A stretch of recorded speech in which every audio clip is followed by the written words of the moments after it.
வரைந்து கொண்டிருப்பதை பாதையில் நிறுத்திவிட்டு பார்க்க வருவதாக சொன்னாய்.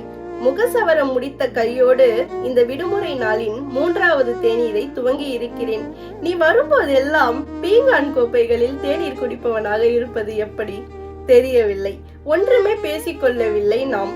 நீ அழுத்தி பிடித்ததில் விரல் கணுக்கள் சற்று வலிக்கின்றன.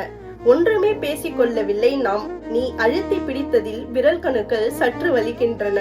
வேற யாரின் பரிசாகவோ என் அரை மேஜைக்கு வந்திருக்கும் வாஸ்து மூங்கில் செடியோடு உரையாடி அமர்ந்திருக்கிறது உன் கால் மடித்த சிற்பம். ஆற்றில் நெடுநேரம் நின்றுவிட்டு வந்த தோல் சுருங்கிய துல்லியத்துடன் உன் வல சிறு பாதம். மழை வரட்டும் போகிறேன் என்றாய். அடர் மழையில் உன் ஸ்கூட்டி புகுந்து மறைகையில் என் மிச்ச தேநீர் மிகவும் குளிர்ந்து விட்டிருந்தது. அங்கே மீண்டும் மறைய துவங்கும் பொழுது வேறொன்று ஆகிவிடும் அல்லவா நீ பாதியில் நிறுத்திவிட்டு வந்த ஓவியம்.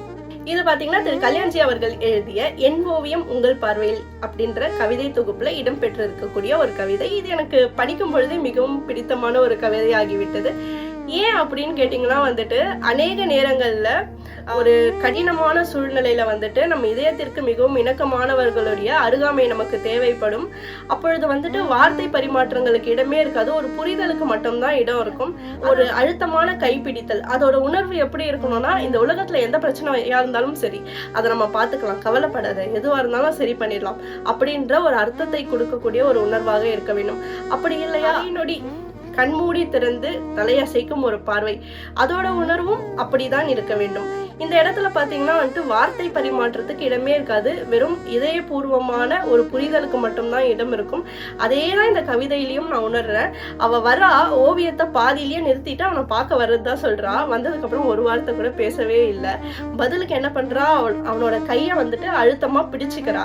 பிடிச்சிட்டு கிளம்பி போயிடுறா. அந்த இடத்துல ஒரு உணர்வு தான் இருக்கு, ஒரு புரிதல் தான் இருக்கு. அதுதான் நான் உணர்றேன்.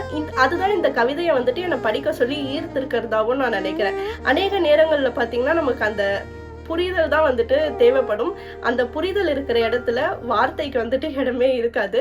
இத வைரமுத்து அவர்கள் வந்துட்டு காற்றின் மொழி பாடல்ல ரொம்ப அழகா சொல்லியிருப்பாரு. இயற்கையின் மொழிகள் புரிந்துவிட்டால் மனிதரின் மொழி தேவையில்லை. இதயத்தின் மொழிகள் புரிந்துவிட்டால் மனிதருக்கு மொழியே தேவையில்லை அப்படின்னு ரொம்ப அழகா சொல்லியிருப்பாரு. அந்த உணர்வு தான் எனக்கு இதை படிக்கும்போது இருக்கிறதா நான் நினைக்கிறேன்.